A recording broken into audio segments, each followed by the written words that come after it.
12 के इतिहास की बुक का ये चैप्टर 8 है, धार्मिक इतिहास, भक्ति, सूफ़ी परंपरा। पिछले वीडियो में हम लोग सूफ़ीवाद शुरू कर चुके थे, अब हम उसको डिटेल में देखेंगे। तो आज का जो वीडियो है वो सूफ़ी आंदोलन और सूफ़ीवाद के लिए है। सूफ़ी शब्द जो है वो अरजी के सफ़ शब्द से बना है, जिसका अर्थ होता है ऊन। पाश्चात्य विद्वान ब्राउन के अनुसार ईरान में इन रहस्यवादी सूफ़ी साधकों को पश्मीना पश्मीना जो है वे सबसे बेस्ट क्वालिटी का ऊन होता है, उसी का नाम पश्मीना है। तो ये पश्मीना पुश जो है ऊन पहनने वाला, जिसका अर्थ होता है, ये कहा जाता था। तो ईरान के संत ऊनी वस्त्र को जीवन की तथा विलासिता से दूर रहने का प्रतीक मानकर एकांत जीवन पर जोर देते थे। मतलब ये जो सूफ़ी संत होते थे ये ऊनी वस्त्र धारण करते थे, जो इस बात का प्रतीक होता था कि ये जीवन की सभी बातों से दूर हैं, वो जीवन की विलासिता से दूर हैं और वो एकांत में अपना जीवन सिर्फ और सिर्फ परमेश्वर को प्राप्त करने के लिए व्यतीत करते हैं। एक और इतिहासकार हैं डॉक्टर ताराचंद, वो कहते हैं कि सूफ़ीवाद प्रगाढ़ भक्ति एक धर्म है, प्रेम उसका भाव है, कविता, संगीत और नृत्य इसकी आराधना के साधन है तथा परंपराओं में विलीन हो जाना इसका आदर्श है। मतलब वो सूफ़ीवाद को डिफ़ाइन करते हुए कहते हैं कि सूफ़ीवाद जो है वो प्रेम, उसका भाव प्रेम है और कविता, संगीत, नृत्य में लीन हो जाना, ये सभी उनकी आराधना का साधन है। जैसे कुछ लोग नमाज़ पढ़ते हैं तो वो उनकी आराधना का साधन है, कुछ लोग पूजा करते हैं तो वो उनकी आराधना का साधन है। लेकिन जो सूफ़ी संत होते थे उनकी आराधना का साधन क्या होता था? कविता, संगीत या नृत्य। मतलब वो सूफ़ी म्यूज़िक जो होता है तो उसमें वो लीन हो जाते थे और वो उसी के द्वारा उनको लगता था कि वो परमात्मा को प्राप्त कर लेंगे। तो ये उनकी साधना का एक साधन होता था। और परंपराओं में पूरी तरह से विलीन हो जाना ये उनका आदर्श, मतलब परंपराओं में पूरी तरह से विलीन हो जाना ही इनका मेन लक्ष्य होता था। 10वीं शताब्दी में सूफ़ी मत का प्रादुर्भाव माना जाता है। सूफ़ी रहस्यवादी थे, उनमें अधिकांश ऐसे थे जो महान भक्त थे, राज्य तथा राजनीति से वे विरत रहते थे। महिला रहस्यवादियों में रबिया और मंसूर बिन हलाल जैसे प्रारंभिक सूफियों ने ईश्वर और व्यक्ति के बीच प्रेम पर विशेष जोर दिया। मंसूर के सर्वेश्वरवादी दृष्टिकोण के कारण परंपरावादियों ने उन्हें फांसी पर चढ़वा दिया था।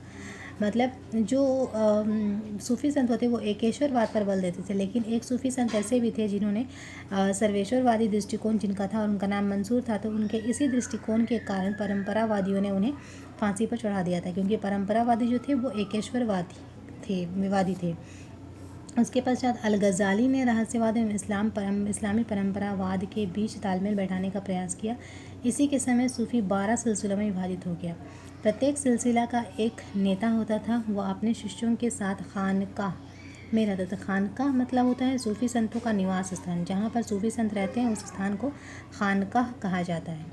और ये सिलसिला क्या है? सिलसिला मतलब संप्रदाय। तो सूफ़ी जो वाद जो था वो 12 संप्रदायों में या 12 सिलसिला में विभाजित हो गया था। सूफ़ीवाद के विकास में सूफ़ी सिलसिले का उदय 12वीं तथा 13वीं शती की देन है। मुस्लिम समाज में व्याप्त अराजकता, अव्यवस्था एवं नैतिक पतन का सामना करके इन्होंने खानकाह के रूप में संगठित होने का निश्चय किया। मतलब मुस्लिम समाज में भी उस समय बहुत सारी बुराइयां व्याप्त थी, जैसे अराजकता, अव्यवस्था और नैतिक पतन। मतलब उनमें किसी तरह की व्यवस्था देखने को नहीं मिल रही थी, लोगों का नैतिक पतन हो चुका था, नैतिक रूप से उनका स्तर, सोचने का ढंग काफ़ी गिर चुका था। तो ऐसे समय में सूफ़ी संतों ने अपने आप को इन सभी चीज़ों से दूर रखकर एक तरह से संगठित किया और जिस स्थान पर ये रहने लगे वो खानकाह था। खानकाह वस्तुतः गृह विहीन सूफ़ी साधकों के लिए शरण स्थान है। मतलब जिन सूफ़ी संतों का कोई घर नहीं होता वो लोग यहाँ पर खानकाहों में शरण प्राप्त कर सकते थे। खानकाह के लोग 2 वर्गों में विभक्त थे, मुकीम जो कि वहाँ पे स्थायी रूप से रहते थे और मुसफिरीन जो भ्रमणकारी थे। मतलब क्या हो गया? खानकाह में 2 तरह के लोग रहते थे, एक वो जो स्थायी रूप से वहीं पे रहते थे और अपनी साधना करते थे, वो मुकीम कहलाते थे, और वो होते थे जो कुछ समय के लिए खानकाह में रुकते थे और अपना अधिकांश समय वो भ्रमण के रूप में भ्रमण करते हुए लोगों को सूफ़ी परंपराओं के बारे में प्रचार प्रसार करते हुए लोगों को सूफ़ीवाद का संदेश देते हुए बिताते थे। तो ये भ्रमणकारी जो थे वो मुसफिरीन कहलाते थे। सूफ़ीवाद में गुरु परंपरा का काफ़ी महत्व था। मतलब क्या है? सूफ़ीवाद में सबसे ज़्यादा महत्व होता था गुरु का। सूफ़ी विचारधारा में पीर गुरु को ही पीर कहा जाता था और मुरीद यानी कि शिष्य को मुरीद कहा जाता था। इनके बीच संबंध पर काफ़ी बल दिया गया है। गुरु पथ प्रदर्शक होता है और अपने ज्ञान रूपी दीपक से वह शिष्यों का ज्ञान दर्शन करता है। प्रत्येक पीर यानी गुरु अपना वली उत्तराधिकारी नियुक्त करता है। मतलब क्या है कि सूफीवाद में गुरु और शिष्य, पीर और मुरीद के बीच का जो संबंध है उस पर सबसे ज़्यादा बल दिया गया है। और ये गुरु का काम होता था अपने शिष्य को यानी कि अपने मुरीद को रास्ता दिखाना, ज्ञान देना, और शिष्य का काम होता था उस पर चलना।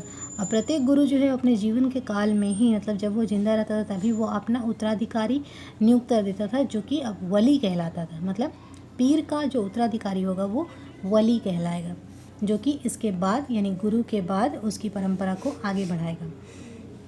सूफी सिलसिले प्रमुखतः 2 वर्गों में विभक्त थे, बाशरा और बेशरा। बाशरा क्या होता था? जो इस्लाम के विधान को मानकर चलते थे। इस्लाम के विधान मतलब कुरान में जो भी लिखा हुआ है उसी को फॉलो करते थे। तो वैसे लोग जो इस्लाम के विधान को मानते थे बाशरा कहलाते थे। और बेशरा कौन है? वे जो इस्लाम के विधान से बंधे हुए नहीं थे। ये अत्यधिक घुमक्कड़ सूफी संत होते थे। कुछ सूफी संत ऐसे भी थे जो इस्लाम के विधान को मानते ज़रूर थे, लेकिन वो उसके साथ बंधे हुए नहीं थे। वो आवश्यकता अनुसार उनमें परिवर्तन कर सकते थे और अधिकांशतः वो घुमक्कड़ होते थे।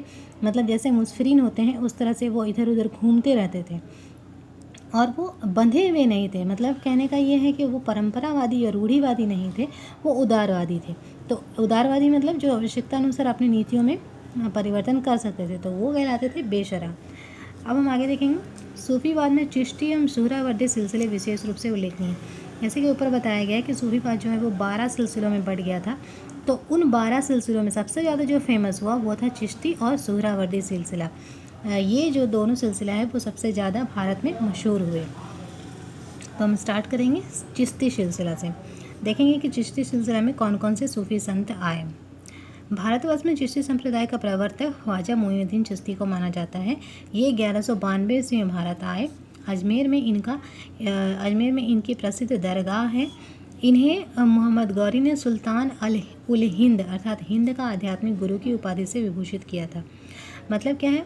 भारतवर्ष में सूफी सिलसिला को लाने का श्रेय किसको जाता है? ख्वाजा मोइनुद्दीन चिश्ती को, जो 1192 ईस्वी में आए थे। किसके साथ? ये मोहम्मद गौरी के साथ आए थे। जब मोहम्मद गौरी का भारत पर आक्रमण चल रहा था तब ये मोहम्मद गौरी के साथ आए थे और इनसे प्रभावित मोहम्मद गौरी काफ़ी हुआ था और उसने ही ख्वाजा मोइनुद्दीन चिश्ती को सुल्तान उल हिंद यानी कि हिंद का आध्यात्मिक गुरु की उपाधि से विभूषित किया था। इस सिलसिले का एक अगला जो सूफी संत होंगे वो हैं शेख कुतुबुद्दीन बख्तियार काकी। इनके बारे में कहते हैं कि ये मोइनुद्दीन चिश्ती के प्रमुख शिष्य थे। मतलब ख्वाजा मोइनुद्दीन चिश्ती के ये मुरीद थे, उनके शिष्य थे। ये इल्तुतमिश के समय में भारत आए थे। इनका जन्म 1235 ईस्वी में परगना के गौस नामक स्थान पर हुआ था। बख्तियार जिसका अर्थ होता है भाग्य बिंदु का नाम मोइनुद्दीन का दिया हुआ है। मतलब इनका असली नाम कुछ और है, लेकिन इनको ये नाम बख्तियार नाम इनके जो गुरु थे, इनके जो पीर थे ख्वाजा मोइनुद्दीन चिश्ती, उन्होंने इसका ये नाम दिया है। वो आगे हम देखेंगे। जो अगले हमारे संत होंगे वो हैं फरीदुद्दीन गंजे शकर। इनका जन्म मुल्तान ज़िले के कठवाल शहर में 1175 ईस्वी में हुआ था। ये बाबा फरीद के नाम से प्रसिद्ध है। मतलब इनका निकनेम बाबा फरीद था। इनकी 3 पत्नियां थीं, जिसमें से पहली पत्नी बलबन की पुत्री जिसका नाम हुजैरा था वो थी। ये बलबन कौन है? सल्तनत काल के गुलाम वंश के शासक हैं बलबन, जिनकी छोटी पुत्री जो थी जिसका नाम हुजैरा थे वो इनकी पत्नी थी। हम आगे देखेंगे। शेख निज़ामुद्दीन औलिया। इनका वास्तविक नाम मोहम्मद बिन अहमद बिन दनियाल अल बुखारी था। इनका जन्म बदायूं में 1236 ईस्वी में हुआ था। इन्होंने अपने जीवन काल में दिल्ली के 7 सुल्तानों का राज्य देखा था। मतलब जब से इनका जन्म हुआ और जब इनकी वफ़ात हुई, मतलब मृत्यु हुई, तब से लेकर इन्होंने दिल्ली के 7 सुल्तानों का राज्य देखा था। अमीर खुसरो इन्हीं के शिष्य थे। दुर्भाग्यवश इनका संबंध किसी भी सुल्तान के साथ मधुर नहीं रहा। सुल्तान गयासुद्दीन तुगलक ने तो इनकी लोकप्रियता से ईर्ष्या करते हुए इनके विरुद्ध मुकदमा चलाया था और इनके समय चिश्ती सिलसिला अपनी लोकप्रियता की चरम सीमा पर पहुंच गया था।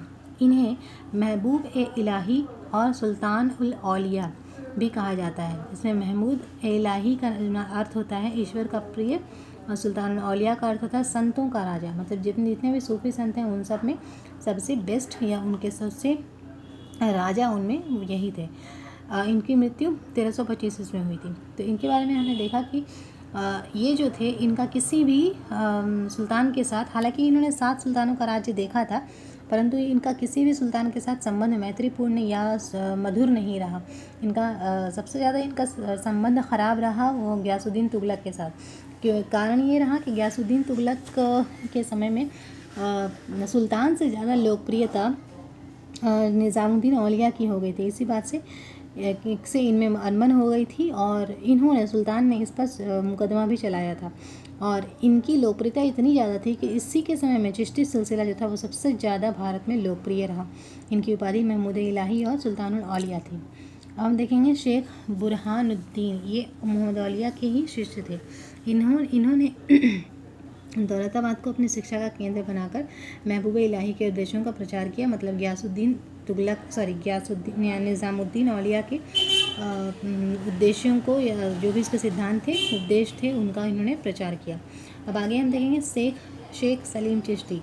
चिश्ती शाखा के अंतिम सूफियों में शेख सलीम चिश्ती का नाम विशेष उल्लेखनीय है। फतेहपुर सीकरी में रहते थे। शेख सलीम चिश्ती के आशीर्वाद से ही अकबर के पुत्र सलीम जहांगीर का जन्म हुआ था। इन्हीं की दरगाह फतेहपुर सीकरी में है।